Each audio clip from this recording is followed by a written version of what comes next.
What if the greatest inventions of the medieval world weren't lost to time, but deliberately erased? Picture a secret history hidden beneath layers of dust and legend, where groundbreaking technologies were buried, not because they failed, but because they worked too well. Stories whisper of metals that could mend themselves, machines powered by forces we still don't fully understand, and blueprints for devices so advanced they threatened to disrupt the balance of power. These weren't myths, they were real, and someone wanted them forgotten. For centuries, these marvels lingered in the shadows, mentioned in cryptic manuscripts, hinted at in crumbling ruins, or passed down as folktales too outrageous to believe.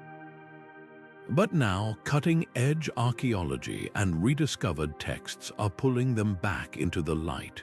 What we're uncovering isn't just a collection of odd artifacts. It's a puzzle that changes how we see the past. Why would societies abandon technologies that could have propelled them forward? The answer is as fascinating as the devices themselves. Some knowledge was considered too dangerous to keep, too powerful to share, too revolutionary to risk falling into the wrong hands. This is the untold story of 25 forgotten technologies, each one suppressed, buried, or erased to protect their extraordinary potential.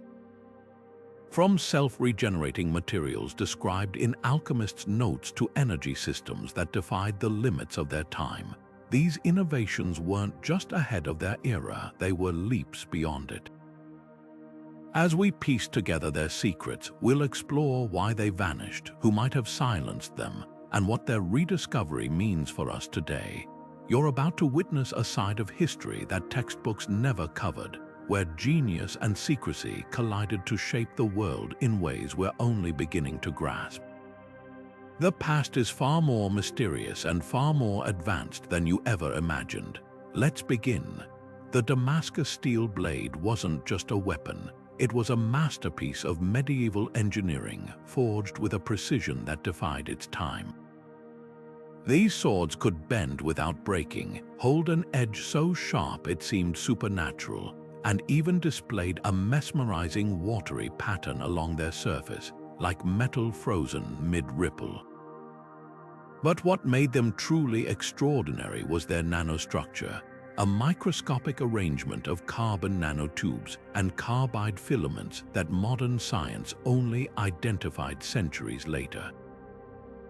How did blacksmiths working over open flames without microscopes or modern alloys achieve this level of sophistication?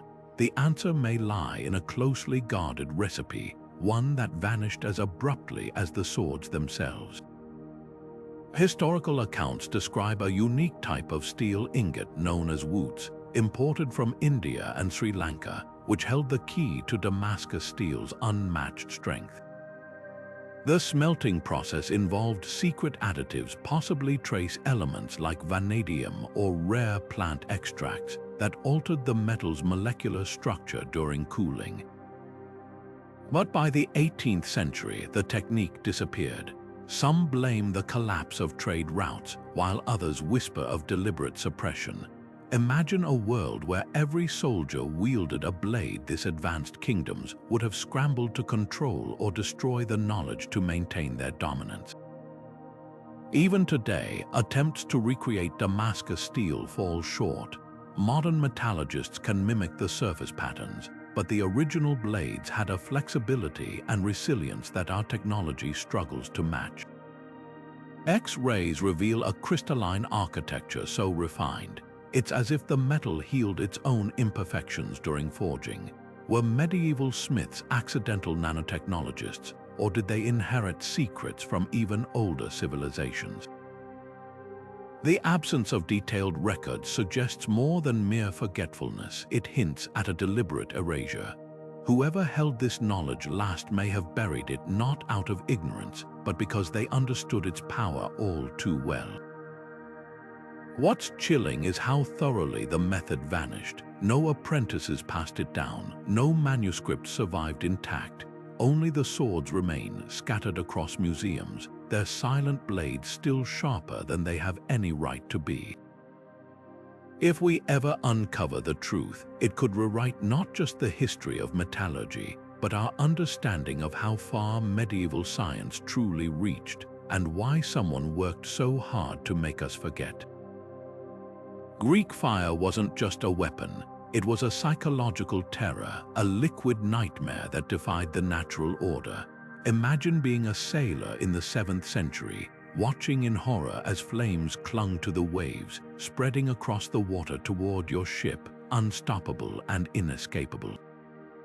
The Byzantine Empire's most closely guarded secret wasn't gold or jewels. It was a weapon so devastating, its mere existence kept enemies at bay for centuries. Unlike ordinary fire, this substance couldn't be doused with water.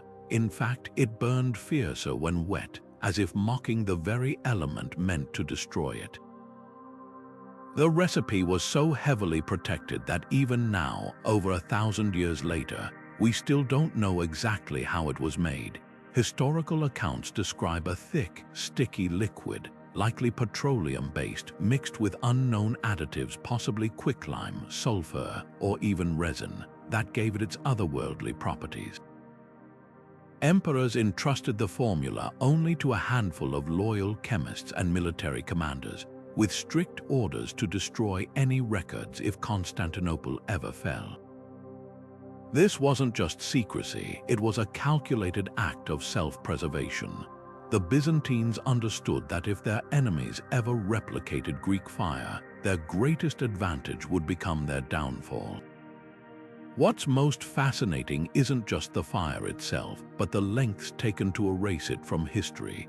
When the empire finally collapsed, the knowledge vanished without a trace.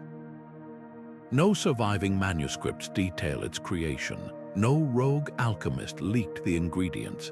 It's as if the flames were snuffed out not by time, but by human hands. Some historians believe the last keepers of the secret may have taken it to their graves, choosing oblivion over the risk of it falling into the wrong hands. Modern attempts to recreate Greek fire have only led to partial success. Scientists can approximate its behavior with napalm or other flammable compounds, but none match the historical descriptions perfectly, especially its ability to ignite on contact with water. The missing ingredient might not have been chemical at all, but a lost technique, a precise method of mixing or applying the substance that turned ordinary combustion into something far more sinister. The suppression of Greek fire raises a chilling question. How many other technologies were buried not because they failed, but because they succeeded too well? In an era where power was measured in control, some knowledge was simply too dangerous to leave unguarded. The Byzantines didn't just lose their secret weapon, they made sure no one else could ever wield it. And that perhaps was the point all along. Buried beneath the waves for 2,000 years, the Antikythera Mechanism emerged from a shipwreck not as a corroded relic, but as a shockingly precise machine, one that shouldn't have existed in its time. This intricate bronze device, no larger than a shoebox, contained over 30 interlocking gears, each meticulously calibrated to track the movements of the sun, moon, and planets.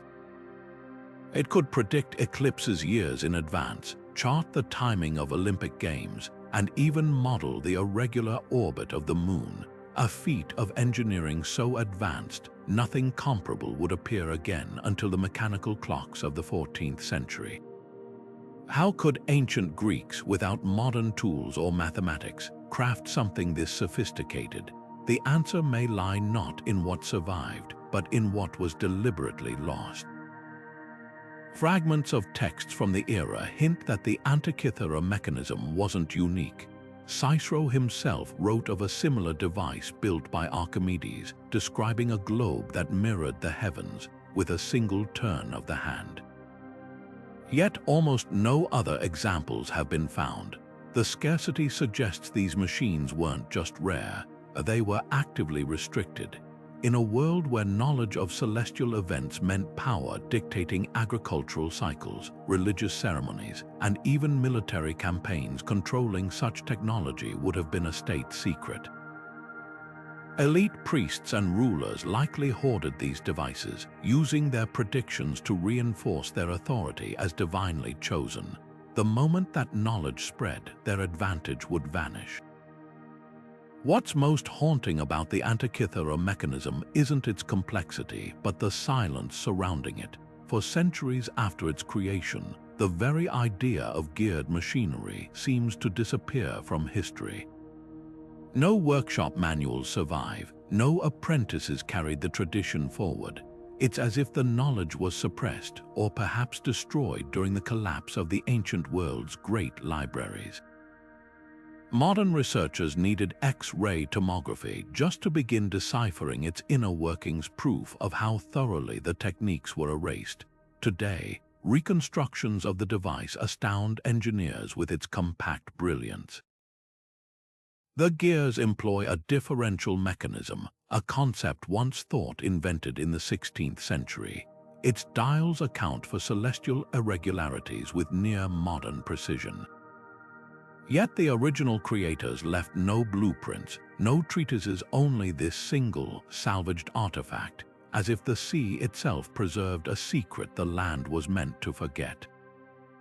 The Antikythera mechanism forces us to ask, how many other leaps of genius were buried not by time, but by those who feared what might happen if such power fell into the wrong hands? In the shadows of history, some truths weren't lost. They were hidden. The Roman Empire built to last literally. While our modern bridges and buildings crack and decay within decades, their harbors still stand strong after 2,000 years of waves, storms, and saltwater erosion. The secret, a recipe for concrete so advanced, it didn't just resist damage, it healed itself. Recent studies analyzing ancient Roman structures revealed something astonishing. Tiny cracks in the material triggered a chemical reaction when seawater seeped in, forming new minerals that filled the gaps like microscopic stitches. This wasn't just durable construction, it was a material with a kind of biological resilience, mimicking the way bones mend after fracture. What made this possible was a mix of volcanic ash, lime, and crushed rock, ingredients the Romans sourced from the region of Pozzuoli, near Mount Vesuvius. When combined with seawater, these components created a rare mineral called aluminous tobermorite, which strengthened the concrete over time instead of weakening it. Modern scientists only identified this process in the last decade, using advanced imaging technology to peer into the atomic structure of samples drilled from ancient piers. Yet the Romans perfected it without electron microscopes or chemical formulas, relying on trial, error, and perhaps knowledge passed down from even earlier civilizations. The real mystery isn't how they did it, it's why the technique vanished. After the empire's fall, medieval builders reverted to simpler, far weaker mixtures. Some historians argue the recipe was lost in the chaos of collapse, while others suspect a more deliberate silence. Roman concrete wasn't just functional, it was a symbol of imperial power. Letting rival cultures replicate their indestructible fortifications, roads, and aqueducts would have eroded Rome's technological mystique. Imagine a world where every invading army could build harbors as enduring as Austria's or walls as unshakable as the Pantheons.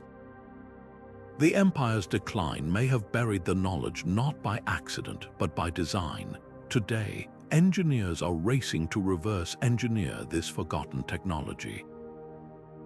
The implications are staggering. Structures that repair themselves could save billions in maintenance, reduce carbon emissions from constant rebuilds, and even withstand rising sea levels.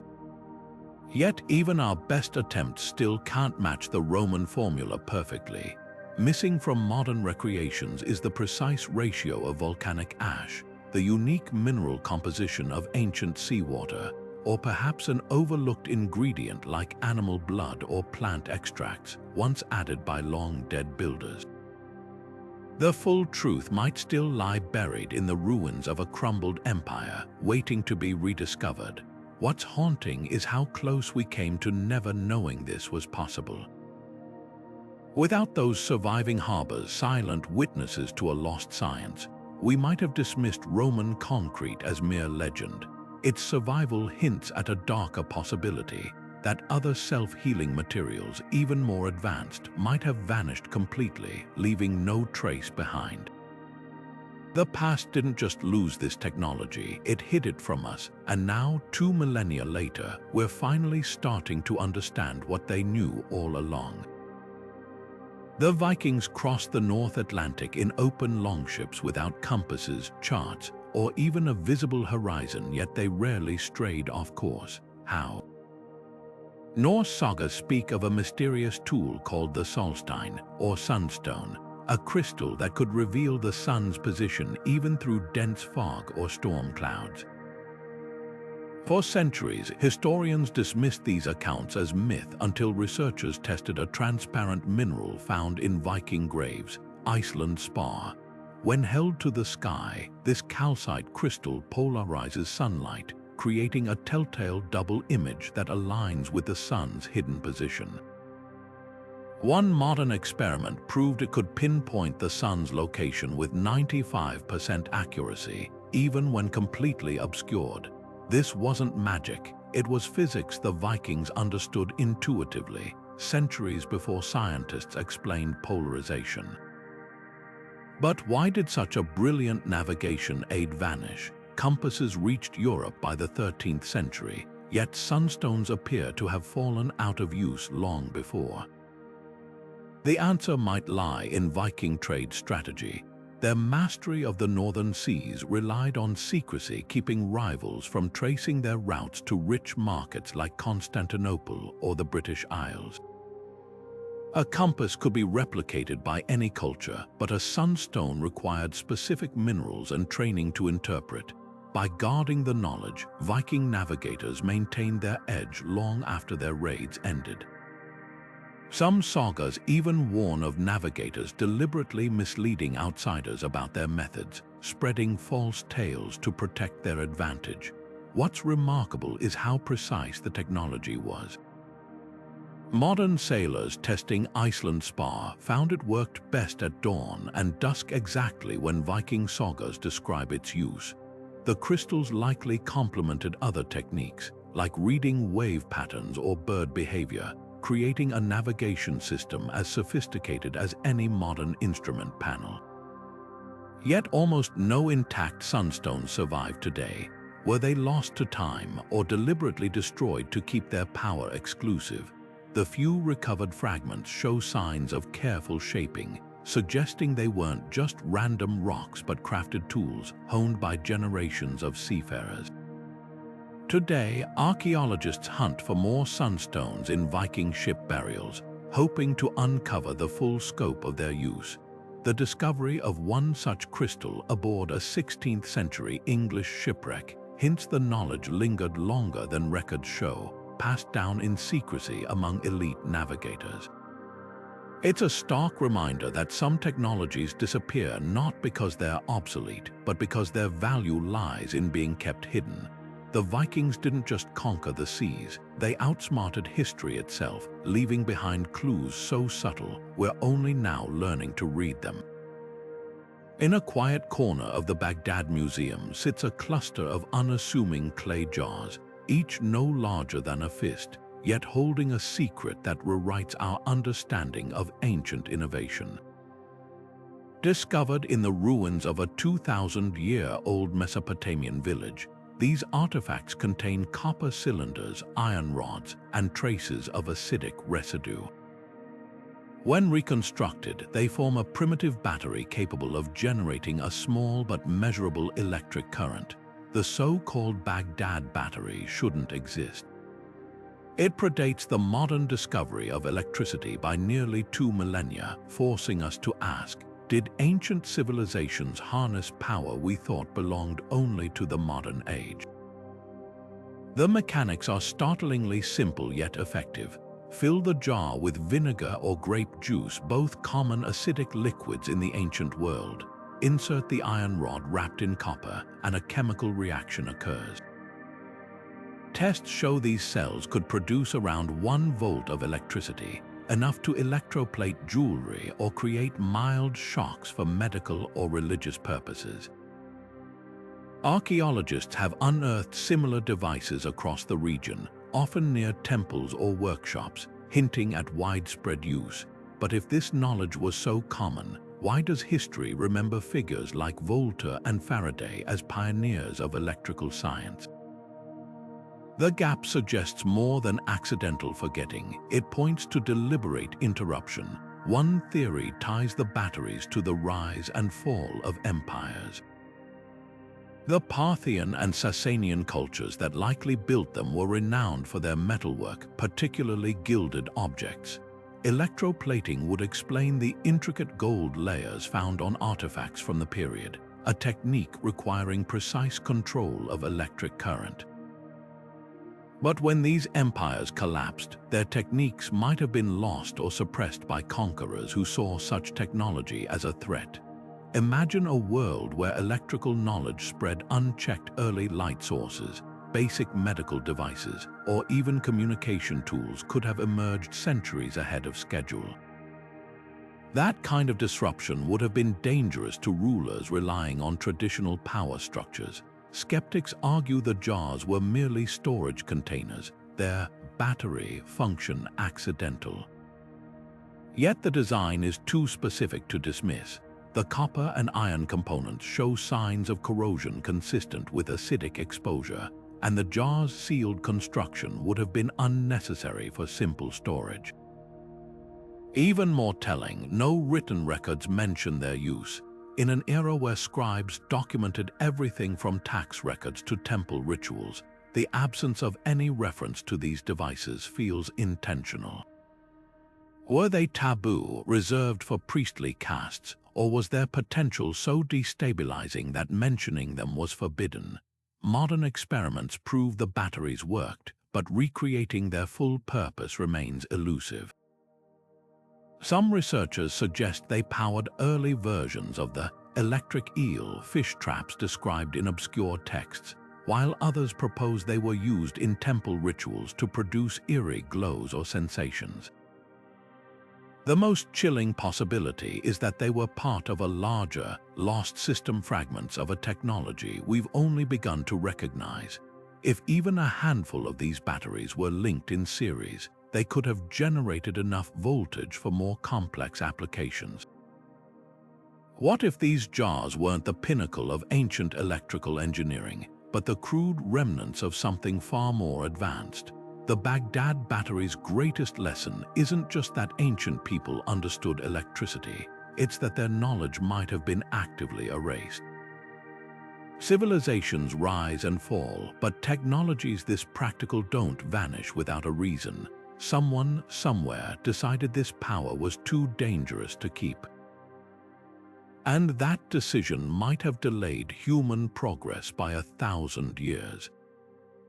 As we piece together these forgotten sparks of genius, we're left to wonder how many other breakthroughs were buried not by time but by those who feared what they might ignite. In the year 132, a Chinese inventor named Zhang Heng unveiled a device that should have changed history, a bronze vessel capable of sensing earthquakes hundreds of miles away. Unlike modern seismographs that require electricity or delicate sensors, this ancient marvel used nothing more than pendulum mechanisms and 8 carved dragon heads, each holding a metal ball. When tremors struck, unseen vibrations would travel through the device, triggering one dragon to release its ball into the mouth of a waiting bronze toad below.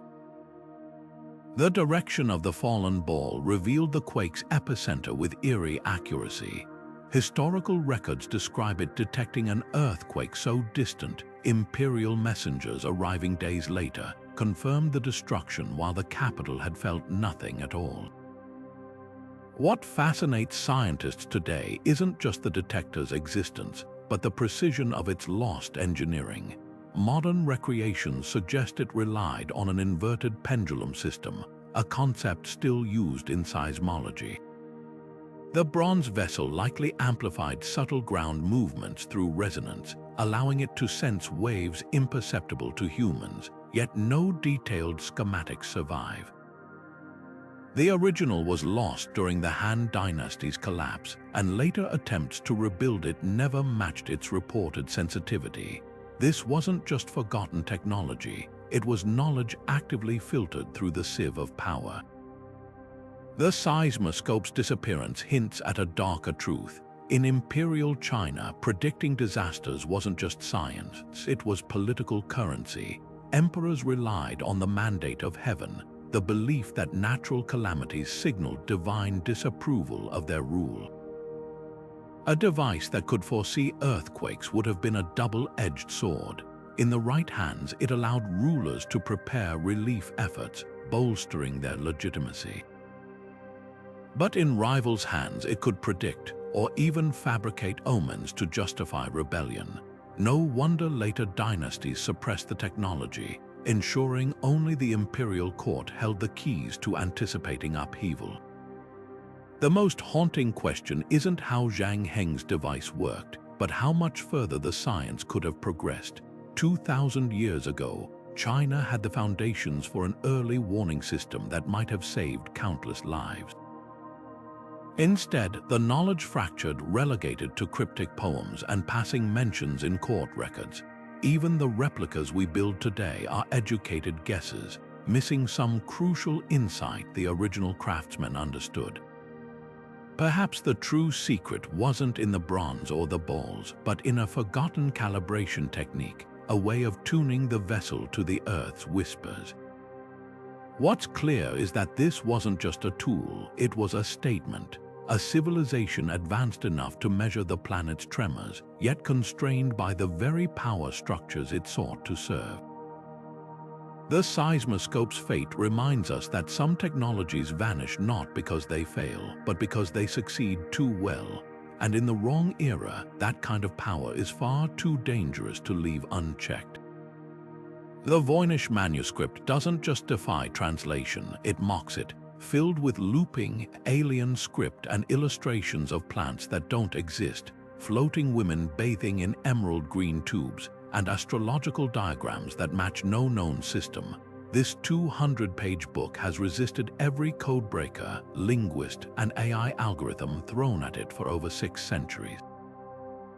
Carbon dated to the early 15th century, its vellum pages whisper secrets in a language that appears nowhere else in recorded history. But here's what's truly unsettling: the text isn't random nonsense. Statistical analysis reveals patterns consistent with real language, distinct word repetitions, grammatical structures, even a rudimentary syntax. Someone went to extraordinary lengths to make this look like a genuine document while ensuring its meaning stayed locked away forever. The illustrations only deepen the mystery. Herbal sections depict flora with twisted roots and bulbous leaves, unlike any known species. Astronomical pages show spiral constellations that don't align with medieval star charts. Most haunting are the biological drawings, naked figures connected by intricate tubing, as if mapping some lost understanding of human anatomy or energy flow. These aren't the doodles of a madman, they're too precise, too deliberate. The most compelling theory: the manuscript was a cipher for alchemical or medical knowledge so advanced, its creators encrypted it to avoid persecution. In an era when the church burned heretics for less, encoding the secrets of plant-based medicines or human physiology could have meant the difference between life and death. Yet the sheer sophistication of the cipher suggests more than just caution. It hints at institutional suppression. Unlike simple substitution codes used in medieval diplomacy, the Voynich script employs layered obfuscation. Some researchers believe it uses a cardon grill, a physical template that reveals true meaning only when overlaid on specific pages. Others argue it's a synthetic language, blending elements of Latin, German, and invented terms to create a lexicon only initiates could decode. The most chilling possibility, the key was deliberately destroyed. Records show the manuscript once belonged to Rudolf II, a Holy Roman emperor obsessed with the occult. Did he, or someone like him, order the eradication of its cipher to keep its power exclusive? Modern attempts to crack the code have only deepened the intrigue. In 2021, a team claimed I had identified Hebrew as the underlying language, but their translations produced garbled, unconvincing results. World War II codebreakers, fresh from defeating the Nazi Enigma machine, took one look at the Voynich and admitted defeat. Even carbon dating raises questions. While the vellum is medieval, the ink's composition remains anomalous, with trace elements suggesting a recipe far ahead of its time. What lingers isn't just the mystery of what the manuscript says, but why it was made unreadable in the first place. This isn't some scribe's private diary. The labor alone, quills scraping for months on expensive vellum, pigments mixed for unearthly illustrations, speaks of monumental effort. Someone considered this knowledge valuable enough to preserve, but dangerous enough to bury. Every time a new theory emerges, the manuscript seems to twist away, laughing at our assumptions. Perhaps that was the point all along, not to hide the truth, but to ensure only the worthy could find it. And 600 years later, we're still not worthy. The story sounds like something from a myth: brilliant sunlight harnessed as a weapon, beams of fire leaping across the waves to set enemy fleets ablaze. Yet multiple ancient historians, including Lucian and Plutarch, describe exactly that: Archimedes of Syracuse crafting a device so powerful it could incinerate Roman ships besieging his city in 212 BC. According to these accounts, the mathematician arranged an array of polished bronze shields or mirrors to focus sunlight onto distant wooden hulls, igniting them in moments. For centuries, scholars dismissed the tale as legend until modern engineers put it to the test. In 2005, a team from MIT reconstructed the Death Ray using 440 square feet of bronze mirrors, the same material available to Archimedes. Their experiment produced temperatures over 1,000 degrees Fahrenheit at a distance of 75 feet, enough to char wood and ignite sails within seconds. A later test by the TV show Mythbusters failed to replicate the effect, but their setup used fewer mirrors under less ideal conditions. The truth likely lies somewhere between, not an unstoppable superweapon, but a devastating tactical tool when deployed correctly. On a clear Mediterranean day, with trained crews adjusting the mirrors in unison, the Death Ray could have been horrifyingly real. What's chilling isn't just the technology's potential, but how thoroughly it disappeared. No diagrams or descriptions of the mirror array survive, despite Archimedes' reputation for documenting his inventions. The Roman sack of Syracuse offers a clue. Historians report the brilliant inventor was killed by a soldier despite orders to capture him unharmed. Was his death more than random violence? Rome had every reason to erase his military innovations, especially one that could render their naval superiority obsolete. Imagine a world where every coastal city wielded such a defense. The balance of power would shift overnight.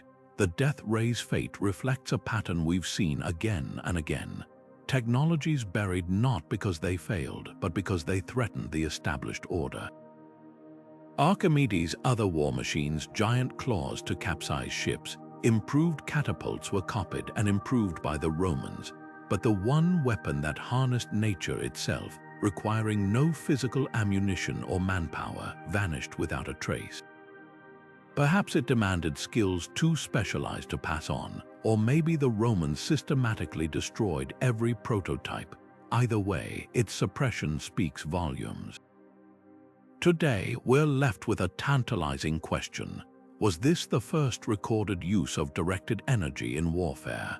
Modern militaries invest billions in laser weapons, chasing the same principle Archimedes might have mastered 2 millennia ago. The difference is, ours won't be forgotten because now we understand the cost of letting knowledge slip away. The Death Ray wasn't just a weapon, it was a warning about how easily brilliance can be extinguished, not by time, but by those who fear its light. Found in the ruins of Crete's Phaistos Palace in 1908, this clay disc is no larger than a dinner plate, yet its spiral of 45 unique symbols has baffled linguists for over a century. Unlike linear A or B, the other ancient scripts of the Minoan world, the Phaistos disc's characters weren't carved or inked. They were stamped into the clay with individual seals, a technique so advanced for its time, it wouldn't reappear until the invention of the printing press 3,000 years later. Who created this linguistic puzzle, and why was it made in such a deliberately unalterable way, its symbols pressed permanently like a proclamation frozen in clay? The disc's isolation makes it even stranger. No other artifact bearing these symbols has ever been found, despite extensive excavations across Crete. This wasn't some common administrative record or merchant's ledger. It was singular, crafted with precision and care. Some researchers suggest it was a religious hymn, a diplomatic treaty, or even an early board game. But the most compelling theory is that it encodes sacred knowledge, meant to be read only by initiates. The symbols themselves stylized figures of birds, shields, flowers, and enigmatic geometric shapes resist easy categorization. Attempts to link them to known languages, from ancient Greek to Egyptian hieroglyphs, have all failed. The disc doesn't just conceal a message, it guards an entire worldview. What's haunting is how abruptly its tradition vanished.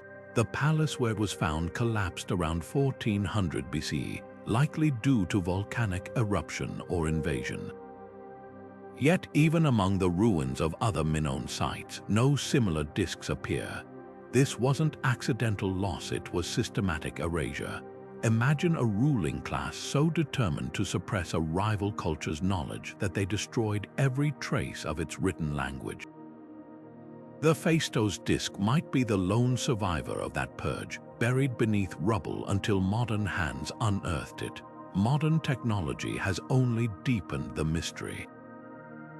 High-resolution scans confirm the symbols were pressed in a deliberate sequence, ruling out random decoration. Statistical analysis reveals patterns suggesting a syllabic or alphabetic system, not mere pictograms. In 2014, a linguist claimed partial translation tied the symbols to a lunar calendar, but the broader academic community remains skeptical. The truth may be even stranger. Some symbols resemble architectural blueprints or musical notation, hinting at a multidimensional code blending math, art, and sacred text.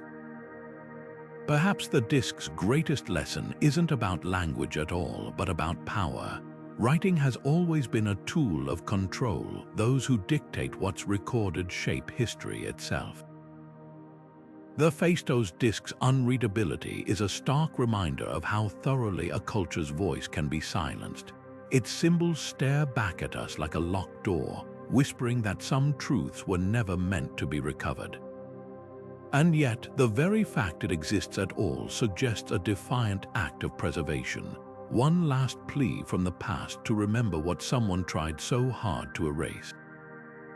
Stretching across Peru's arid Nazca Desert, a labyrinth of colossal shapes emerges, not carved into the earth, but scraped clean of its surface, revealing lighter sediment beneath. A hummingbird with wings spanning 300 feet, a spider so precise its legs mirror the anatomy of a real rainforest species, a spiral stretching nearly half a mile. These are the Nazca lines, geoglyphs so vast, their full forms only reveal themselves when viewed from hundreds of feet in the air. Created between 500 BCE and 500 CE, their existence forces a haunting question. Why would a culture with no known means of flight design art they could never see? The precision defies explanation. Using nothing but wooden stakes and ropes, the Nazca people plotted these designs across 50 square miles of desert, maintaining perfect proportions despite the curves and angles stretching beyond the horizon. Modern engineers have calculated that even slight miscalculations in scaling up smaller models would have distorted the shapes beyond recognition. Yet the lines remain mathematically flawless, suggesting the Nazca possessed surveying techniques far beyond what archaeologists once believed possible. Some researchers point to simple tools like crossed sticks to track celestial alignments, while others speculate about lost devices, perhaps cord and post systems that functioned like primitive theodolites. But the truth may be more unsettling. The knowledge wasn't lost. It was never meant to be shared. Among the most compelling theories is that the lines formed a sacred landscape, walked by priests during rituals to commune with deities or ancestors. Footwear found at the site shows patterns matching the grooves, hinting at ceremonial processions. Yet this doesn't explain the need for such staggering precision or the aerial perspective. Recent discoveries reveal some lines point to underground water sources, vital in this rainless region. Were they part of a hydrological map, encoding secrets of survival in a land where water meant power? If so, controlling that knowledge would have granted priests or rulers unassailable authority. The moment the line's true purpose became common knowledge, their mystique and the hierarchy it supported would collapse. The Nazca's sudden decline around 500 CE adds another layer of intrigue. Their society didn't fade gradually, it vanished, leaving the lines behind like a message no one could read. Some scholars link their disappearance to environmental collapse, while others point to evidence of violent upheaval. Either scenario could explain why the techniques behind the geoglyphs weren't passed down. But consider this, cultures facing extinction usually cling to their most vital knowledge. The fact that not even fragments of the Nazca surveying methods survived suggests something more deliberate. These weren't just designs, they were a language of power, and those who understood it took the secret to their graves. Today, drone photography and satellite imaging reveal new lines every year, some hidden beneath millennia of dust. Each discovery deepens the mystery. One geoglyph depicts a humanoid figure with elongated fingers and rectangular eyes, reminiscent of modern, alien imagery. Another shows a massive killer whale, a creature the Nazca could only have known from distant trade networks. The more we uncover, the clearer it becomes. These weren't random doodles. They were a sophisticated system, blending astronomy, hydrology, and cosmology into a code we're only beginning to decipher. What chills the bones isn't the scale of the Nazca lines, but the silence surrounding them. No oral traditions explain their meaning. No colonial records mention their existence. They were forgotten so completely, they weren't rediscovered until planes flew over Peru in the 1920s. This level of erasure doesn't happen by accident. It happens when knowledge is too dangerous to preserve, when the cost of remembering outweighs the cost of forgetting. The desert didn't bury these lines, people did, and in their emptiness they whisper a warning. Some truths aren't lost, they're hidden in plain sight, waiting for us to see them from the right angle. The Iron Pillar of Delhi doesn't just stand, it defies. Rising 23 feet in the heart of India's Qutub complex, this 1600-year-old monument should be a crumbling relic, its surface eaten away by centuries of monsoons and humidity. Yet it remains pristine, untouched by rust, its inscriptions still legible as the day they were struck into the metal. Modern steel, even with advanced alloys, can't match this kind of endurance. The secret lies not in some mystical property, but in a precise blend of chemistry and craftsmanship. an ancient recipe so effective we've yet to fully replicate it. Analysis of the pillar's metal reveals a surprising ingredient: high phosphorus content, nearly 1% of its composition. This wasn't accidental. Unlike iron ore, naturally rich in phosphorus, which tends to be brittle, the pillar's creators somehow engineered a balance where the phosphorus formed a thin, protective layer of iron-hydrogen phosphate. This invisible shield actively resists corrosion, a process modern scientists call passivation. Even more astonishing, the effect is self-repairing. Minor scratches or weathering trigger renewed chemical reactions that seal the surface. It's as if the metal possesses a kind of immune system, healing itself against time's relentless decay. The question isn't just how they achieved this, but why the knowledge vanished. Historical records from the Gupta Empire, when the pillar was forged, mention guilds of metalworkers so secretive they encoded their techniques in poetry or passed them down only through oral traditions. Some texts allude to a sevenfold purification process, possibly involving repeated melting and forging to remove impurities while retaining phosphorus. Yet no detailed manuals survive. The upheavals of medieval India invasions, dynastic collapses, the scattering of artisan communities likely fractured these lineages. But there's another possibility. The guilds themselves may have guarded their methods too closely. In an era where superior weapons or construction materials could determine the rise and fall of kingdoms, sharing such technology would have been tantamount to surrender. What's haunting is how close we've come to rediscovering this lost science. In the 1960s, a team of metallurgists attempted to recreate the pillar's alloy, only to produce metal that was either too brittle or insufficiently rust-resistant.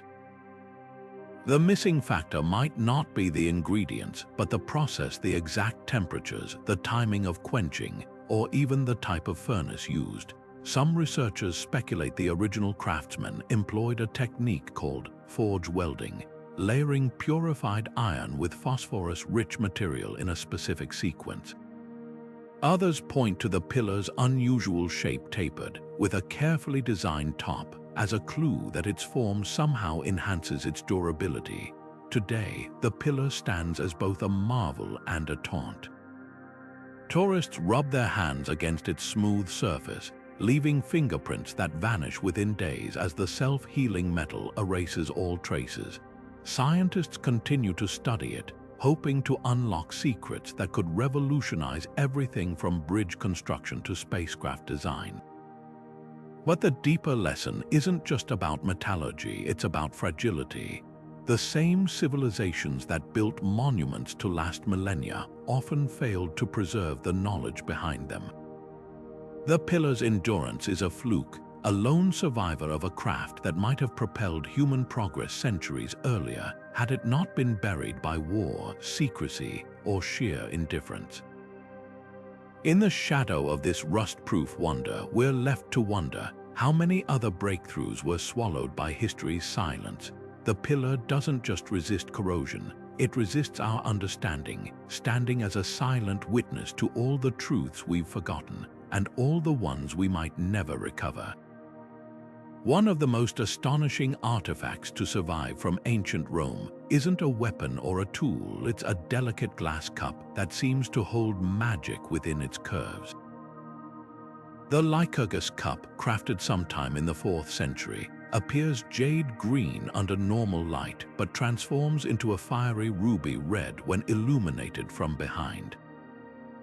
This isn't just a trick of the light, it's the result of nanoparticles, microscopic flecks of gold and silver suspended in the glass, scattering light in ways that shouldn't have been possible without modern technology. The Romans didn't just stumble upon this effect, they engineered it with a precision that still baffles scientists today. How did artisans working over open flames, without any understanding of atomic theory, manipulate materials at the nanoscale? The answer lies in a lost alchemy of glassmaking. Researchers analyzing the cup's composition found that the glass contains roughly 300 parts per million of gold and silver, about 1 ounce of metal per 100 pounds of glass. But the real marvel is the size of these particles, between 50 and 100 nanometers in diameter, a range that interacts uniquely with light. To achieve this, Roman craftsmen likely added powdered gold and silver to molten glass, then carefully reheated and cooled it in a process called striking, which allowed the metal particles to form at just the right scale. The precision is staggering. Modern experiments show that even a slight variation in particle size or concentration would have muted the color-changing effect entirely. The cup's survival is as mysterious as its creation. Most examples of Roman glass are fragments, yet this fragile masterpiece endured 16 centuries intact. Its rarity suggests it was never mass-produced, perhaps reserved for emperors or high priests. But the real question isn't why so few exist, it's why the technique vanished. Glassmaking continued long after Rome's fall, yet no medieval or Renaissance examples replicate this nanoparticle effect. The knowledge didn't fade gradually, it was severed. One theory points to the collapse of trade networks that supplied high-purity gold and silver. Another, darker possibility is that the secret was deliberately suppressed. In an era where luxury items conveyed divine favor or political power, a ruler might have ordered the extermination of any artisans capable of replicating such a potent symbol. What's most haunting isn't the cup's beauty, but what it implies about lost knowledge. The Lycurgus cup isn't just art, it's a scientific instrument, proof that the Romans manipulated matter at scales invisible to the naked eye. They couldn't see nanoparticles, but they understood how to harness their properties through trial, error, and meticulous observation. Modern nanotechnology, which only emerged in the late 20th century, relies on the same principles the cup's creators mastered by intuition. Today, the cup sits in the British Museum, a silent challenge to our assumptions about ancient technology. Researchers have recreated its color-changing effect using modern methods, but no one has fully replicated the original Roman process. Somewhere between the fall of empires and the rise of laboratories, a thread of understanding was cut not by time but by human hands. The Lycurgus cup doesn't just change color. It changes how we see history, forcing us to wonder what other breakthroughs were buried not because they failed, but because they shone too brightly.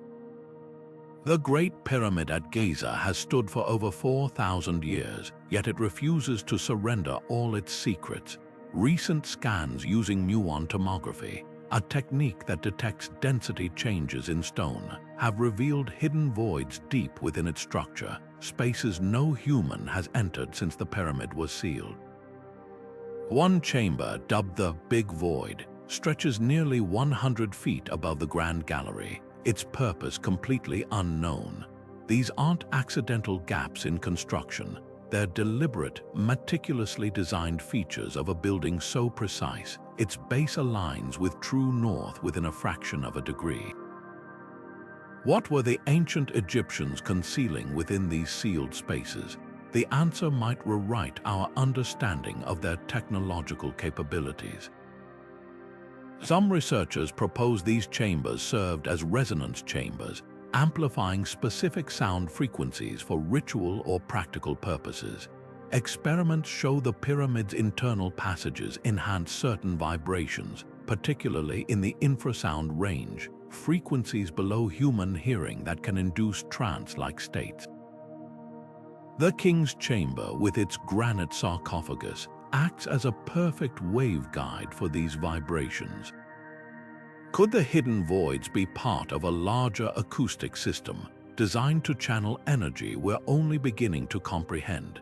Ancient texts speak of the pyramid as a house of energy, and modern instruments have detected electromagnetic anomalies near these undiscovered spaces, hinting at properties beyond mere stone and mortar. The precision of the pyramid's construction adds another layer of mystery. Each massive block fits together with gaps less than a millimeter wide, a feat requiring tools far beyond simple copper chisels. Some theorists suggest the Egyptians possessed advanced machining technology, possibly using diamond-tipped drills or even sonic cutting methods lost to time. The absence of soot marks in certain passages challenges the assumption that torches provided interior lighting were alternative energy sources, like chemically powered lamps or even primitive electrical systems employed. The Baghdad Battery proves ancient civilizations experimented with electricity. Could the pyramid's hidden chambers hold clues to even greater innovations? Most unsettling is the evidence that these secrets were deliberately protected. The pyramid's original entrance was concealed beneath polished casing stones, its internal passages blocked by massive granite plugs. When Arab explorer Abdullah al-Mamun breached the pyramid in the 9th century, he found corridors leading not to treasure but to more barriers, as if the true purpose wasn't to store gold but to safeguard knowledge. Even today, Egyptian authorities tightly control access to newly discovered voids, citing preservation concerns. But one wonders, are they protecting the pyramid from us, or us from what the pyramid might reveal? Modern technology offers tantalizing glimpses. Thermal scans show unexplained temperature fluctuations in the hidden chambers, suggesting airflow or even active chemical reactions after millennia. Ground-penetrating radar hints at metallic objects within the voids, perhaps tools, artifacts, or something more enigmatic. Yet every attempt to physically reach these spaces meets resistance, both logistical and political. The pyramid seems to guard its secrets as fiercely now as it did when it was built. What's clear is that this isn't just a tomb. The Great Pyramid's mathematical proportions encode astronomical data. Its alignment mirrors constellations, and its hidden chambers defy all conventional explanations. The ancient builders didn't just stack stones, they engineered a puzzle, one whose solution might lie in those unexplored voids. Whether it's lost energy technology, sacred acoustic resonance, or something beyond our current understanding, the pyramid stands as a silent challenge. It whispers that our ancestors knew more than we've credited them with, and that some truths were buried not by time but by design. Until those chambers are opened, we're left staring at the world's oldest locked door, wondering what lies behind it, and why someone went to such lengths to keep it closed. Deep in the Temple of Hathor at Dendera, a series of carvings flicker with controversy.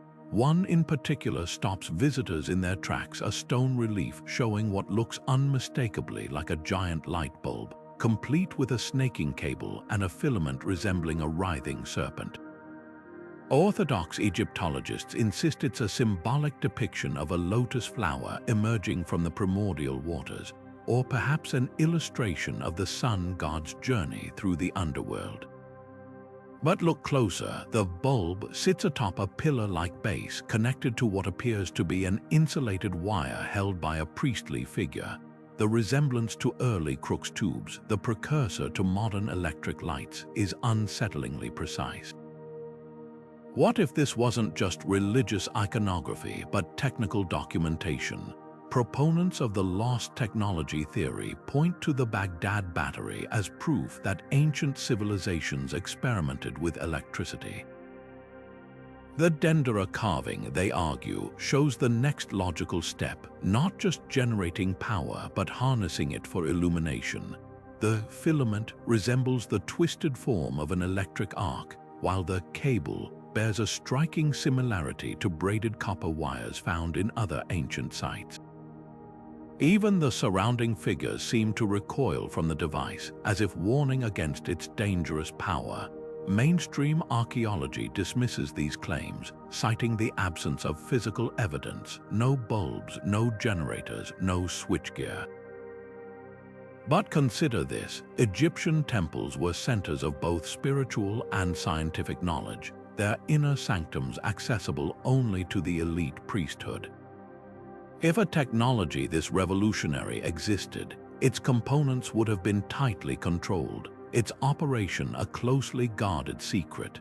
The disappearance of such devices wouldn't require a vast conspiracy, just a few generations of selective knowledge suppression. When the Ptolemaic dynasty fell and the temples were abandoned, the custodians of these secrets may have taken them to their graves. The most compelling detail isn't in the carving itself, but in its absence elsewhere. No other Egyptian site shows this motif, making Denderah's light bulb uniquely isolated. This wasn't a common decorative element, it was something specific, perhaps even taboo. Modern experiments have shown that recreating the depicted object as an electrical device is theoretically possible using period-appropriate materials like gold leaf and evacuated glass. The real question isn't whether the ancient Egyptians could have built it, but why they would hide it. Perhaps the answer lies in the temple's other carvings. Scenes show priests performing rituals with strange, tube-like objects, some emitting rays or flames. Hieroglyphs nearby speak of giving light to the divine face. Were these metaphors or literal descriptions of technology indistinguishable from magic? The temple's underground crypts, where the most sacred rituals occurred, lack soot marks from torches, yet their walls are covered in intricate carvings that would have required precise illumination to create. Skeptics argue that if the Egyptians had electric light, we'd find more evidence. But think of the Antikythera Mechanism, a single surviving artifact that rewrote our understanding of ancient Greek technology. The Denderah carving may be another lone whisper from a past that mastered and then buried its own brilliance. Whether it represents real technology or profound symbolism, one truth remains: someone went to great lengths to ensure this knowledge stayed locked within temple walls. And that, in itself, is illuminating. Mohenjo-Daro didn't just rise from the Indus Valley, it defied it. Built over 4,000 years ago, this ancient city boasted grid-patterned streets laid out with near-mathematical precision, multi-story brick homes with private bathrooms, and a sewage system so advanced it wouldn't be matched until the Roman era 2 millennia later.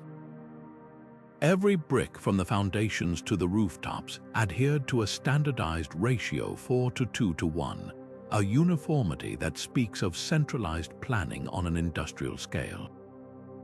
But here's what's truly staggering: this wasn't the work of a lone visionary. Mohenjo-Daro flourished for centuries, housing up to 40,000 people in conditions cleaner and more organized than many modern cities. How did a civilization without steel tools or written records as we know them achieve such mastery over urban living? And why did their secrets vanish so completely? Beneath the city's orderly surface lie clues to a darker mystery. Unlike contemporary Mesopotamian or Egyptian cities, Mohenjo-Daro shows no signs of palaces, temples, or grand monuments, no obvious seat of power. Yet the consistency of its construction suggests ruthless central control. Some archaeologists theorize the city was governed by a secretive elite class who enforced their will not through visible monuments, but through infrastructure. Control the water supply, the waste removal, the very layout of the streets, and you control the populace without them ever realizing it. The absence of weapon caches or defensive walls hints at a society so tightly managed, physical coercion became unnecessary. But when climate shifts dried up the Saraswati River around 1900 BC, the elites may have faced a choice: adapt or retreat. The ruins suggest they chose the latter, vanishing without a struggle, taking their blueprints with them. The most haunting evidence isn't in what survived, but in what didn't. No architectural manuals, no engineering schematics, not even a single definitive record of the city's name. Mohenjo-Daro simply means Mound of the Dead in Sindhi. This level of erasure isn't accidental. Later cultures that rose in the region, like the Vedic peoples, built haphazard settlements with open sewers and irregular layouts, as if the very concept of urban planning had been scrubbed from collective memory. The Indus Valley script found on scattered seals remains undeciphered, not for lack of trying, but because the system appears deliberately opaque, mixing pictograms with abstract symbols in ways that resist decoding. Was this a language designed to exclude outsiders? Modern excavations reveal even more unsettling details. The city's water tanks feature precise slopes to facilitate drainage, while covered drains run beneath streets at gradients calculated to prevent stagnation. The Great Bath, a massive public pool lined with bitumen to waterproof it, suggests rituals or social practices centered around hygiene, a concept Europe wouldn't embrace until the 19th century. Yet there's no evidence of how these techniques were taught or recorded. The knowledge seems to have been transmitted orally among guilds of builders and engineers, then severed abruptly. When British archaeologists first uncovered the site in the 1920s, they assumed they'd found a colonial outpost from a more advanced culture. The truth was far more unsettling. This wasn't an outlier. It was a glimpse of what human societies could have achieved if the knowledge hadn't been buried. What happened to Mohenjo-Daro's architects? Some skeletons found in the upper layers show signs of violent trauma, but not enough to explain the city's collapse. More likely, the keepers of its secrets dispersed, their expertise diluted across generations until it became legend. The few surviving artifacts, a dancing girl statue, a priest-king bust, hint at a culture that valued artistry alongside engineering, but offer no blueprints for their brilliance.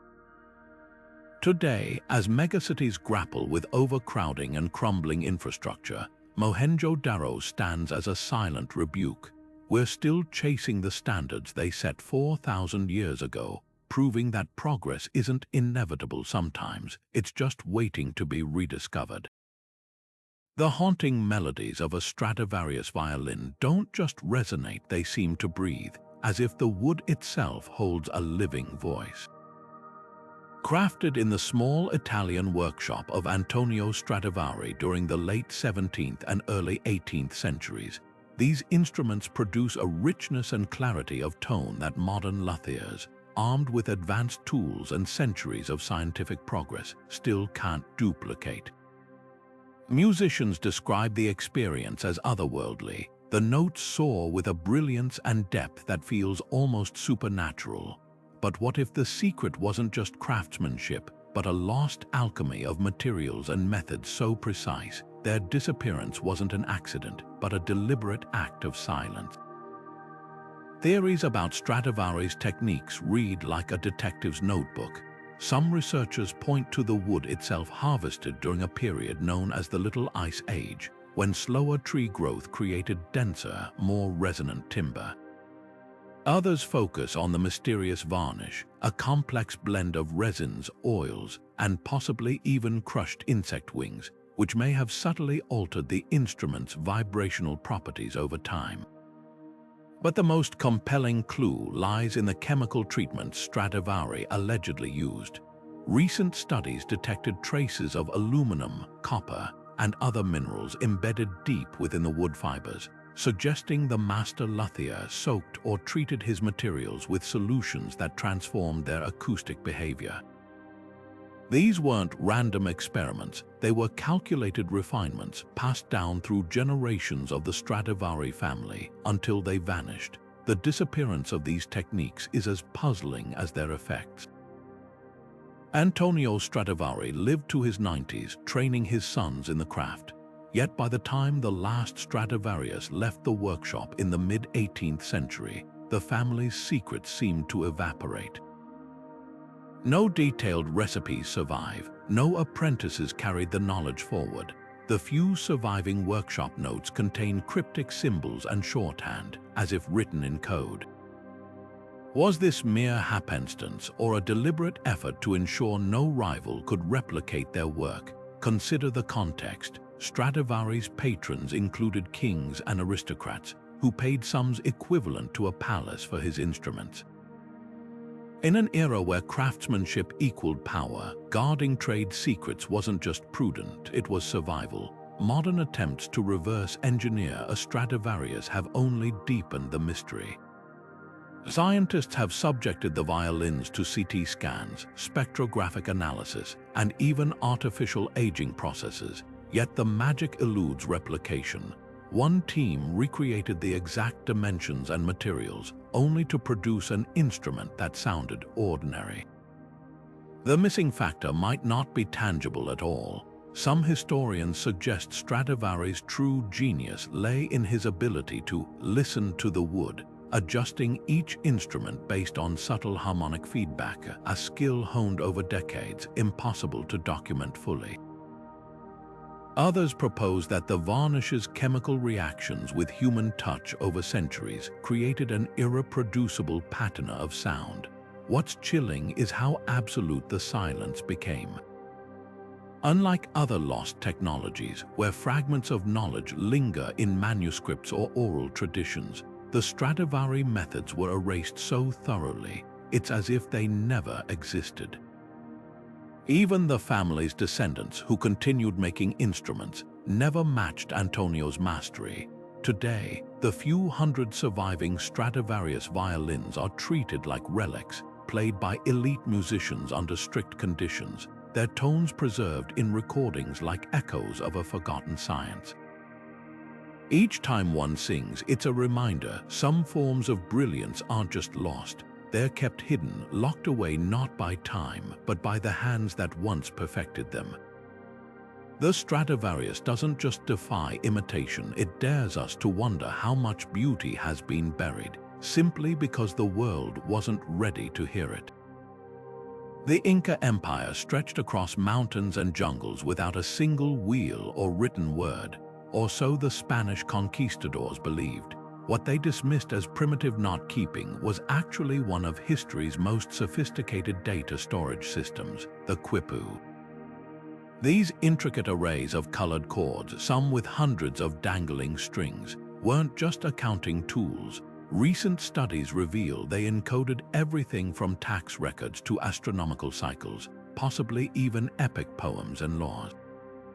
Each knot's position, the chord's twist direction, and the fibers who carried distinct meanings, creating a three-dimensional language as rich as any parchment scroll. Yet within decades of the Spanish invasion, the knowledge to read them vanished. Was this collateral damage of conquest or something far more deliberate?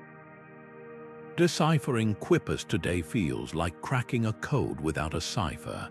Surviving examples display astonishing variety, some with tight mathematical precision, others with cascading knots that seem to flow like musical notation. Harvard researcher Gary Urton identified over 1,500 unique knot combinations in a single quipu, suggesting a complexity rivaling early written languages. The chord's cotton and camelid fibers hold clues too.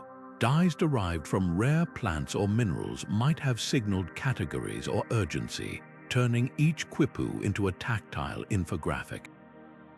But without the Inca's oral interpreters, the Quipucamayos who memorized the protocols, were left guessing at their full depth. The Spanish destruction of quipus wasn't just cultural suppression, it was data warfare. Conquistador reports describe burning them by the thousands, not out of spite but strategy. These knotted records held the empire's logistical blueprints, storehouse inventories, troop movements, tribute obligations. Erase them and you cripple resistance. Yet some quipus were hidden in caves or passed down secretly, their keepers whispering interpretations to trusted descendants. A handful from the 17th century even show hybrid designs, blending Inca knots with Christian crosses, evidence of a clandestine effort to preserve knowledge under colonial rule. What's most haunting isn't the loss of the quipus themselves, but the systems they represent. Andean cultures had no dark age. They innovated suspension bridges, terrace farming, and cranial surgery without alphabets. The quipu was their hard drive, their ledger, their literature. Modern computer scientists marvel at their potential as binary code precursors, with knots acting like physical bits storing layered data. Some scholars now suspect certain quipus functioned as calendars, tracking celestial events across generations with knot sequences mirroring orbital cycles. The few remaining quipukamioks still guarding fragments of this knowledge face a cruel irony. The very act of sharing it risks diluting its authenticity. Like the Rosetta Stone, full decipherment may require discovering a quipu paired with its oral key, a match that might still lie buried in some highland village oral tradition. Until then, these knotted cords dangle between history and mystery, reminding us that writing isn't always ink on paper. Sometimes it's memory tied in fiber, waiting for the right hands to unravel its story. The Karnak stones don't just stand, they hum with silent purpose. Stretching across the windswept coast of Brittany, this sprawling field of over 3,000 megaliths forms precise alignments, some running for miles in eerie straight lines. Unlike the more famous Stonehenge, these granite sentinels lack the dramatic archways or central altar, yet their arrangement may hold an even deeper mystery. Researchers mapping the site have noticed something unsettling. The stones don't just mirror the movements of the sun and moon. They intersect at points where telluric currents, natural electrical energy flowing through the earth, are strongest. Were these monuments more than ritual spaces? Could they have been nodes in a vast prehistoric power grid? The physics behind this theory is as compelling as it is controversial. Granite, rich in quartz, is piezoelectric, meaning it generates electricity under pressure. When aligned in specific formations, the stones might have acted like primitive capacitors, harnessing energy from seismic activity, lunar tides, or even atmospheric changes. Some experiments show elevated electromagnetic readings at key points between the stones, particularly during solstices when celestial alignments peak. Local legends speak of the site as a place where the earth speaks, where druids could draw power from the stones themselves. These aren't just folktales, they're echoes of a lost understanding of terrestrial energy, one that modern science is only beginning to rediscover. But why would such knowledge vanish? The answer might lie in the violent cultural shifts that swept through Europe. When Christianity spread across Brittany in the 5th and 6th centuries, pagan sites like Karnak were systematically dismantled or repurposed. Chronicles from the period describe missionaries toppling stones, convinced they were conduits of demonic power. What if the truth was more dangerous? A priesthood capable of harnessing invisible forces would have posed an existential threat to the new religious order. The stones themselves survived, but the custodians of their secrets, the engineers who understood their alignments, were likely silenced or absorbed into the dominant faith, their expertise fading into myth. What's chilling is how precise the erasure was. Unlike Roman concrete or Damascus steel, where fragments of the recipe survived, the Karnak builders left no manuals, no diagrams. The alignments are so complex, modern archaeologists still debate whether they mark burial sites, territorial boundaries, or something far more advanced. Recent LiDAR scans reveal even more stones buried beneath the soil, suggesting the original network was vastly larger, a technological footprint scrubbed clean by centuries of plowing and neglect. Today, the stones stand as mute witnesses to a forgotten science. Farmers near Karnak still avoid planting crops in certain alignments, whispering that the ground there is too strong. Geophysicists continue to detect anomalous energy fluctuations along the megalithic rows, patterns that defy simple explanation. The most unsettling possibility isn't that the builders were primitive, it's that they weren't primitive at all. They might have mastered a form of energy manipulation so intuitive, so seamlessly woven into the landscape, that its very existence depended on staying hidden. The Karnak stones challenge our assumptions about progress. We assume technology moves in one direction forward, but what if it also spirals with breakthroughs forgotten and rediscovered across millennia?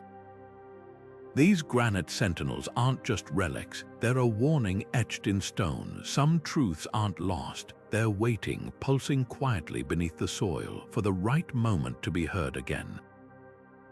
The Ulfbert Swords gleamed with a deadly perfection no other weapon of their era could match. Forged between the 9th and 11th centuries, these blades bore a name etched in steel, Ulfbert, a signature that became synonymous with unmatched quality.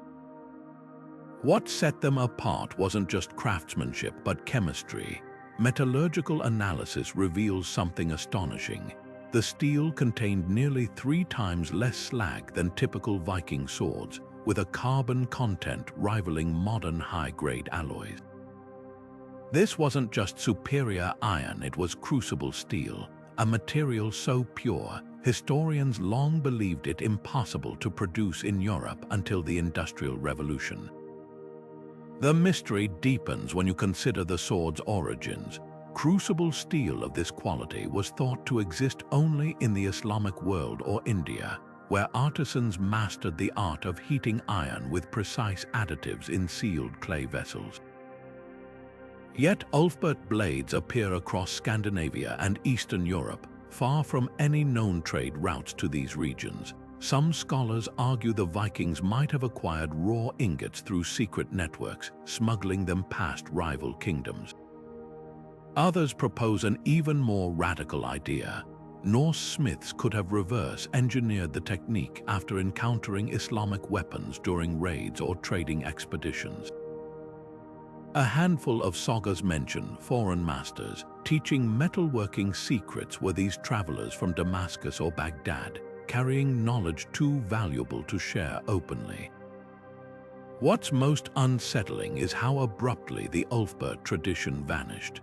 Of the roughly 170 surviving examples, none date past the 11th century. This wasn't a gradual decline, it was a clean break, as if someone systematically erased the knowledge. The timing coincides with the Christianization of Scandinavia, a period when pagan guilds and their arcane practices were suppressed. Swords bearing the Ulfbert name began appearing with inferior steel, suggesting counterfeiters capitalizing on a lost reputation, the true masters of the craft. They disappeared, taking their methods with them. Modern attempts to recreate an Ulfbert blade highlight just how advanced the originals were. Even using contemporary tools, blacksmiths struggle to achieve the same slag-free consistency. The secret might lie not just in the material, but in the forging process itself. Some researchers speculate the swords were repeatedly folded and welded at precise temperatures, a technique requiring an almost ritualistic precision. Others point to the possibility of trace elements like vanadium or manganese in the ore, which could have unintentionally strengthened the steel. The Ulfbert swords weren't just weapons. They were status symbols wielded by elite warriors who dominated battlefields through sheer technological superiority. In a world where a single high-quality blade could turn the tide of war, keeping the recipe secret wasn't just prudent, it was a matter of life and death. Their disappearance whispers of a darker truth. Some knowledge wasn't lost to time. It was buried by the very hands that once wielded it, ensuring no rival could ever match its power. Today, these swords don't just cut through flesh, they slice through our assumptions about what the Viking world was truly capable of. The Hittites didn't just wield iron, they weaponized secrecy itself. While most Bronze Age armies clashed with bronze spears and shields, the Hittite Empire forged something far more dangerous, a monopoly over the smelting of iron.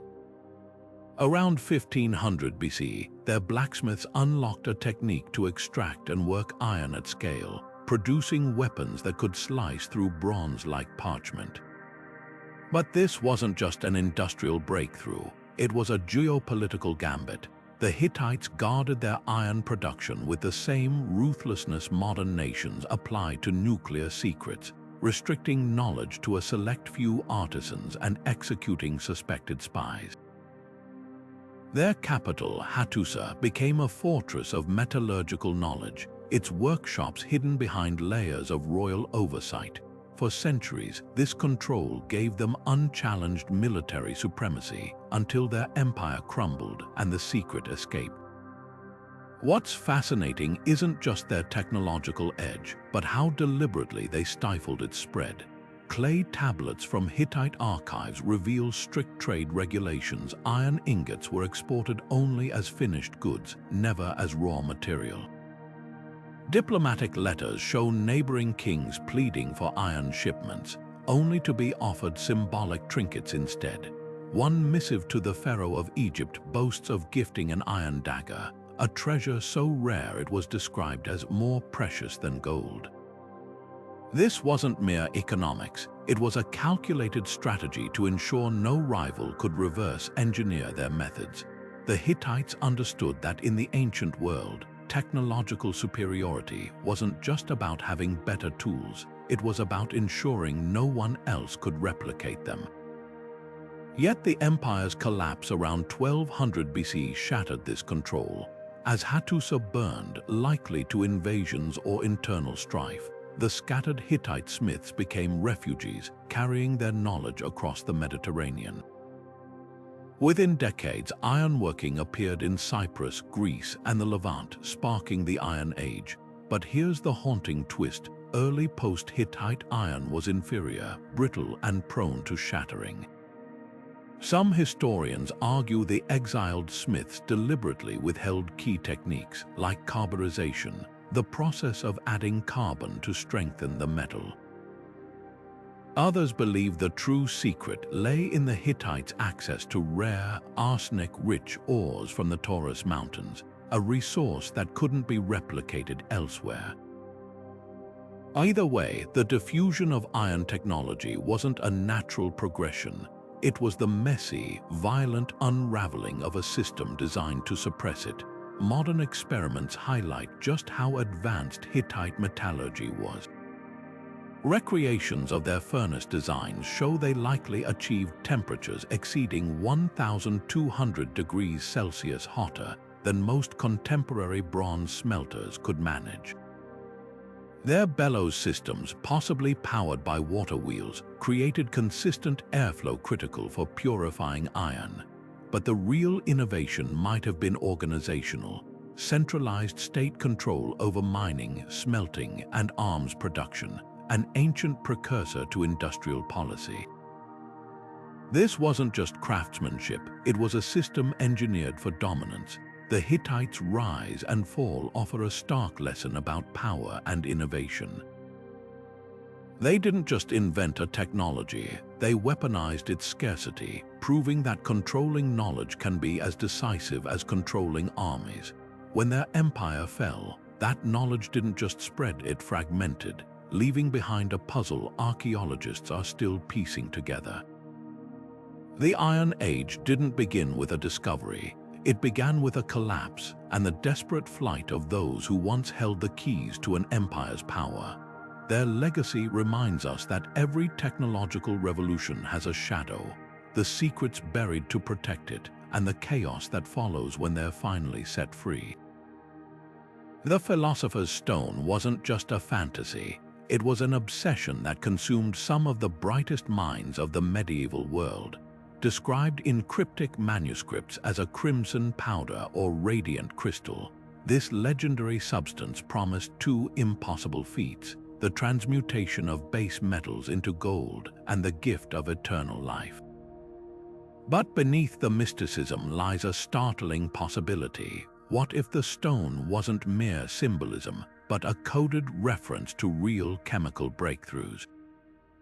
Alchemists like Nicholas Flamel and Paracelsus wrote of achieving the great work in veiled language, describing processes that modern chemists recognize as purification, distillation, and even early metallurgy. When a 14th century text mentions the red lion devouring the sun, it might not be poetry. It could be describing a precise reaction where gold dissolves in aqua regia, a potent acid mixture discovered centuries before its official recognition. The suppression of these techniques wasn't accidental. The Church condemned alchemy as heresy, not because it didn't work, but because it threatened divine order. Imagine the chaos. If any artisan could manufacture gold, entire economies would collapse. When Pope John XXII issued a decree against counterfeiters in 1317, he specifically targeted alchemists, burning their texts and driving the practice underground. Yet some manuscripts survived, hidden in monasteries or passed between initiates. The infamous Voinich Manuscript, with its botanical and astrological riddles, may be one such artifact, a user's manual for processes too dangerous to record plainly. What's often overlooked is how close alchemists came to legitimate discoveries.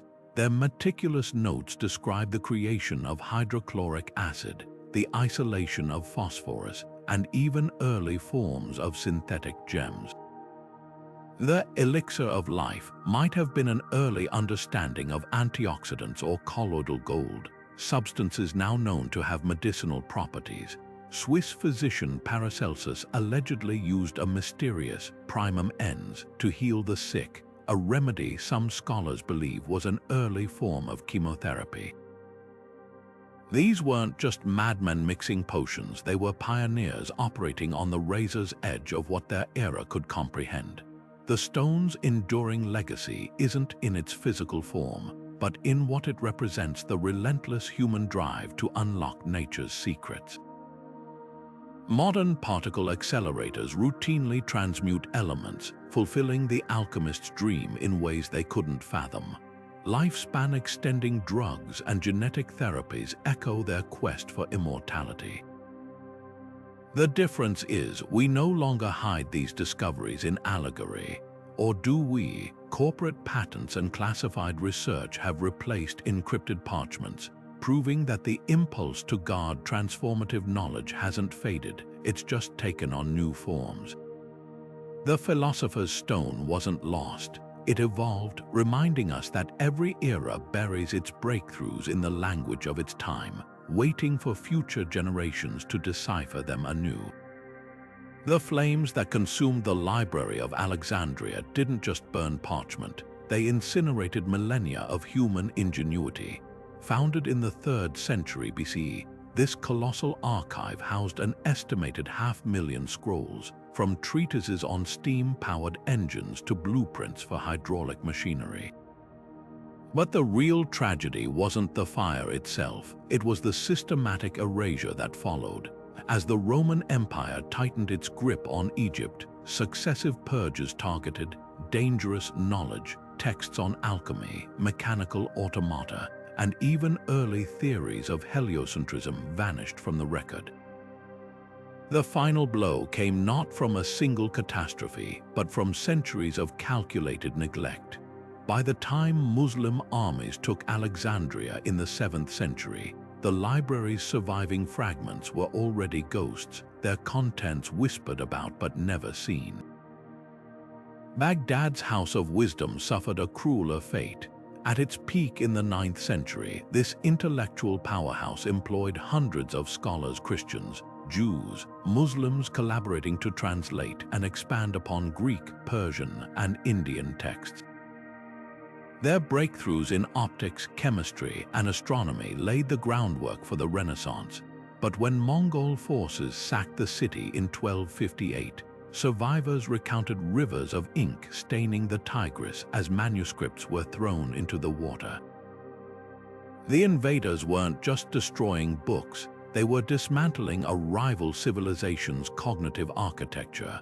Among the losses, treatises on flying machines attributed to Abbas ibn Firnas, detailed maps of magnetic fields, and pharmacological texts describing antibiotics centuries before Fleming. What makes these losses so haunting isn't just the scale, but the precision of the destruction. Both libraries weren't random casualties of war, they were deliberate targets. In Alexandria, Julius Caesar's siege fires ignited political strife that made the library a symbol of resistance. In Baghdad, Hulagu Khan's forces specifically ransacked the House of Wisdom before leveling the city, recognizing that knowledge was the true seat of power. Yet fragments suggest some texts may have survived through clandestine networks. A handful of Alexandrian scrolls resurfaced centuries later in Byzantine monasteries, while Jewish scholars fleeing Baghdad carried encrypted copies of medical texts to Spain. These weren't just rescue missions, they were acts of defiance against those who believed certain ideas were too dangerous to preserve. Modern archaeology hints at how much we'll never recover. Multispectral imaging has revealed palimpsests, medieval manuscripts scrubbed clean of their original texts that once contained works by Archimedes and Eratosthenes. In 2003, scholars deciphered a charred scroll from Herculaneum using X-ray phase contrast tomography, discovering previously unknown philosophical arguments. Each find is a reminder that the great library's true value wasn't in their shelves, but in their role as hubs of cross-pollination, places where Egyptian engineers debated with Greek mathematicians, where Persian chemists collaborated with Indian physicians. The lesson of Alexandria and Baghdad isn't just about the fragility of knowledge, it's about the patterns of suppression that repeat across history. When the Spanish burned Mayan codices in the 16th century, or when the Taliban dynamited the Bamiyan Buddhas in 2001, they were following the same playbook: erase the physical vessels of thought, and you cripple a culture's ability to challenge the present order. Yet somehow whispers endure. A 13th century Persian manuscript recently surfaced in Istanbul, containing diagrams for a windmill-powered automaton that could pour wine and play chess, a relic perhaps smuggled out of Baghdad in the chaos. These fragments tease us with possibilities, hinting at parallel histories where such knowledge flourished unchecked. The great libraries didn't just hold the past. They held futures we'll never see. Edward Leedskalnin's Coral Castle isn't just a monument, it's a middle finger to physics. Under the sweltering Florida sun, this 5-foot-tall, 100-pound Latvian immigrant single-handedly quarried, carved, and arranged over 1,000 tons of coral rock into a sprawling complex of towering obelisks, massive rocking chairs, and a 9-ton gate so perfectly balanced, a child could push it open with one finger. He did it all under cover of darkness, with no witnesses, using only makeshift tools fashioned from salvaged car parts. When pressed about his methods, Leedskalnin would smirk and mutter about knowing the secrets of the pyramids. Then he'd vanish into his workshop, where the sound of clanging metal and humming, described by neighbors as like a radio tuned between stations, would echo until dawn. The scale of his achievement defies logic. The largest stone, a 30-ton monolith, sits precisely aligned with the North Star. Another block, shaped like a crescent moon, weighs more than a pickup truck yet fits into its base with micrometer precision. Modern engineers struggle to explain how one man could have lifted these masses without cranes or pulleys. Leedskalnin's own explanations were cryptic at best. He scribbled notes about perpetual motion holders and magnetic currents, insisting that all matter was just individual magnets in motion. Skeptics dismissed him as a crackpot, but his results were undeniable. Even Einstein's unified field theory, discovered decades later, hints at the kind of electromagnetic manipulation Leedskalnin seemed to be describing. What chills the bones isn't just the mystery of how he built it, but how thoroughly he erased the method. When Leedskalnin fell ill in 1951, he checked himself into a hospital with a sign on his door reading, "Going to the hospital." He never returned. By the time authorities entered his workshop, every tool, every scrap of paper had vanished. Only a single artifact remained, a rusted metal box filled with unmarked vials of powder and a handwritten label reading Sweet 16. Chemical analysis later revealed traces of rare earth metals, but their purpose died with him. Was this the key, a chemical compound that temporarily negated gravity? A catalyst for some forgotten alchemical process, the truth might lie in plain sight. Coral Castle's walls are studded with strange metal inserts, their placement too deliberate to be accidental. Modern attempts to replicate his work have yielded only frustration. Engineers from MIT tried recreating his supposed block and tackle system using period-accurate materials. It collapsed under a fraction of the load. Paranormal investigators detected anomalous electromagnetic fluctuations near certain stones, but no consistent pattern. Even more unsettling are the reports from night guards who claim the coral structures emit faint vibrations, as if humming a tune only Leedskalnin could hear. The most compelling theory isn't about ancient aliens or supernatural gifts, it's about rediscovery. Leedskalnin may have stumbled upon a primal understanding of resonance and leverage, a way to harmonize with the Earth's own magnetic field to neutralize weight. His insistence that he'd relearned what the Egyptians knew takes on new weight when you consider recent discoveries about pyramid stones showing traces of synthetic geopolymers, evidence they might not have been quarried but cast like concrete. If both cultures found ways to manipulate stone beyond modern comprehension, was there once a universal science of matter, later buried by time or design? Coral Castle stands as both a monument and a warning. Unlike the ruins of antiquity weathered by millennia, this is a 20th century enigma, proof that even in our age of satellites and skyscrapers, some knowledge still slips through the cracks. Leedskalnin didn't just take his secrets to the grave, he built them a fortress stone by impossible stone, daring us to solve a riddle he knew we couldn't. And as the coral blocks bake under the Florida sun, they whisper the same taunt, "You don't know what you've forgotten." Nikola Tesla's final apartment wasn't just a workspace, it was a vault of unfinished revolutions. When the eccentric genius died alone in room 3327 of the New Yorker Hotel in 1943, government agents arrived within hours. They didn't come to pay respects, they came to confiscate.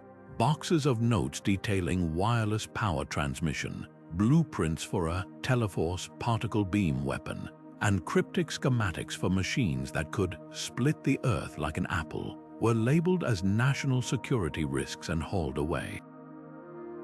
The FBI claimed they were safeguarding wartime secrets, but Tesla's last patents had already expired.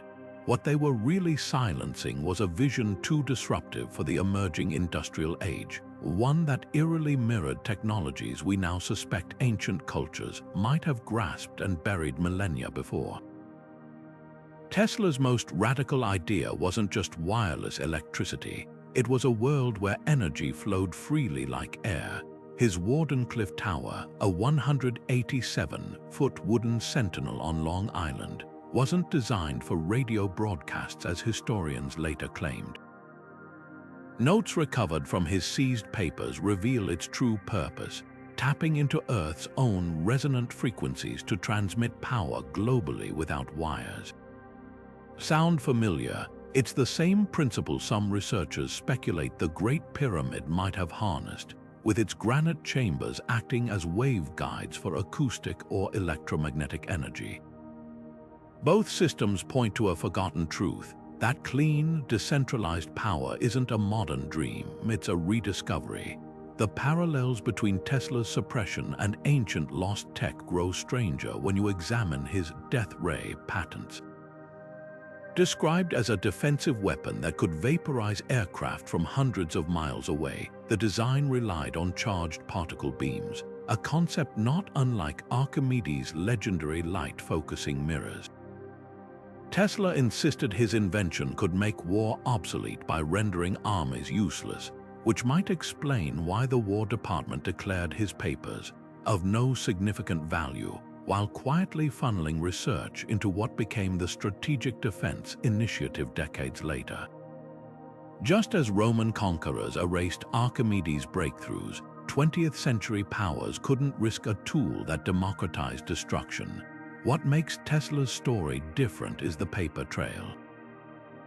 Declassified FBI files show J. Edgar Hoover personally ordered the seizure under the Alien Property Custodian Act despite Tesla being a naturalized citizen. Key pages from his notebooks later surfaced in corporate patent filings by companies like General Electric and Westinghouse, their origins carefully scrubbed. This wasn't medieval book burning, it was bureaucratic erasure, a sanitized version of the same impulse that made the library of Alexandria's keepers drown scrolls rather than share them. The method had evolved, but the motive remained unchanged. Some knowledge threatens hierarchies too deeply to be allowed to spread. The most haunting clue lies in Tesla's obsession with vibration. His experiments with mechanical oscillators, small devices that could match a structure's resonant frequency, reportedly caused earthquakes in Manhattan and nearly toppled a building near his laboratory. Ancient myths from Egypt to the Himalayas speak of vimanas and stone-cutting tools powered by sound that moves mountains. Were these the same principles rediscovered and reburied? Tesla himself hinted at this connection in private letters, musing that the pyramids were gigantic machines for energy manipulation. His ultimate tragedy wasn't dying penniless, it was outliving an era where such ideas could be openly pursued. Today, fragments of Tesla's vision are emerging from the shadows. Wireless charging pads use scaled-down versions of his resonant coupling. Directed energy weapons now under military development echo his teleforce beam. Even his dream of global wireless power finds new life in experiments transmitting electricity through microwaves or lasers. The difference is, this time the patents are locked behind corporate firewalls and classified defense projects. Tesla's fate proves an uncomfortable truth. The cycle of suppression didn't end with medieval alchemists or Roman engineers. It adapted, finding new ways to ensure that the most transformative ideas remain just out of reach, not lost but kept. From self-repairing Roman concrete to Viking sunstones that defied the limits of medieval navigation, these 25 forgotten technologies paint a haunting portrait of human ingenuity and its fragility. Each disappearance tells a dual story, one of brilliance achieved against impossible odds, and another of systems that ensured such brilliance wouldn't survive. Empires buried knowledge to maintain dominance. Religions suppressed it to control narratives. Sometimes, the weight of time simply crushed lineages of mastery, leaving behind artifacts that mock our assumptions about progress. Consider the ripple effects if even a fraction of these technologies had endured. Imagine a world where Roman self-healing concrete became the foundation of modern infrastructure, where cities rebuilt themselves instead of crumbling under decay. Picture a medieval Europe where Greek fire's principles evolved into clean energy instead of weapons, or where Damascus steel's nanostructures revolutionized medicine centuries ahead of nanotechnology. The absence of these possibilities isn't just historical trivia, it's a roadmap of alternate futures we never got to explore. Yet the deeper lesson isn't about the technologies themselves, but about who controls their legacy. The Hittites didn't just lose their iron monopoly, they were the last to understand its true potential as a tool of suppression. The Baghdad Battery's disappearance didn't just delay electricity, it postponed a revolution in how societies could distribute power.